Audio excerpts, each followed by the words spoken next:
নমস্কার বন্ধুরা, তৃষ্ণা রান্নাঘরে আপনাদের সকলকে স্বাগত। এই যে দেখছেন লঙ্কা, আদা, রসুন, একেবারে নতুন পদ্ধতিতে রসুন দিয়ে আদা দিয়ে লঙ্কার আচার বানিয়ে আপনাদের দেখাবো। তাহলে আমি রান্নাঘরে গিয়ে লঙ্কার আচারটা বানাতে থাকি। আপনারা ভিডিওটি স্কিপ না করে প্রথম থেকে শেষ পর্যন্ত দেখবেন।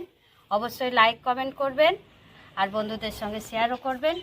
দয়া করে সাবস্ক্রাইব করবেন প্লিজ। এই দেখুন বন্ধুরা, লঙ্কাগুলো প্রথমে বোটা ছাড়িয়ে নিয়ে ধুয়ে রেখেছিলাম, তারপরে বোটা ছাড়িয়ে নিয়ে ছোট্ট ছোট্ট টুকরো করে কেটে নিচ্ছি। এই দেখুন বটিতে কাটছি। এই দেখুন কত সুন্দর ছোট ছোট টুকরো করে কেটে নিচ্ছি।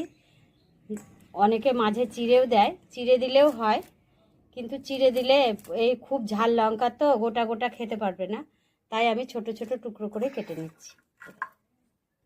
এইভাবে সব লঙ্কাগুলোই আমি কেটে নেব, তারপরে বানাবো লঙ্কার আচার, টেস্টি টেস্টি লঙ্কার আচার।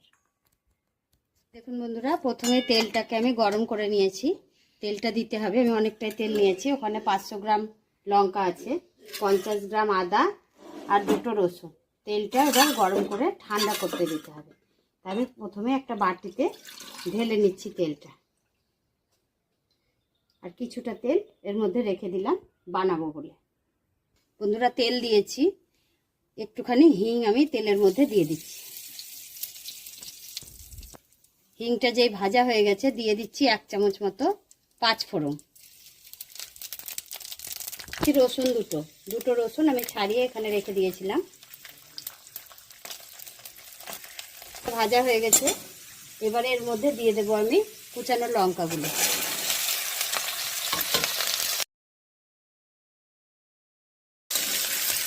লঙ্কাগুলোকে একটুখানি ভেজে নিতে হবে।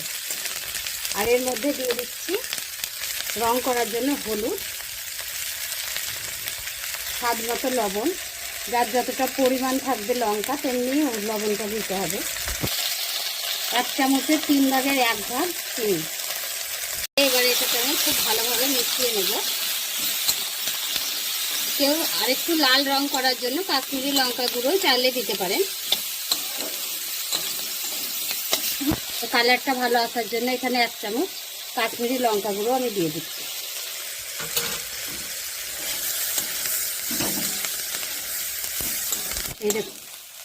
এই দেখুন বন্ধুরা, যখনই লঙ্কাটা অনেকটাই ভাজা ভাজা হয়ে আসবে, ঠিক 3 চামচ মতো ভিনিগার দিয়ে দেবো।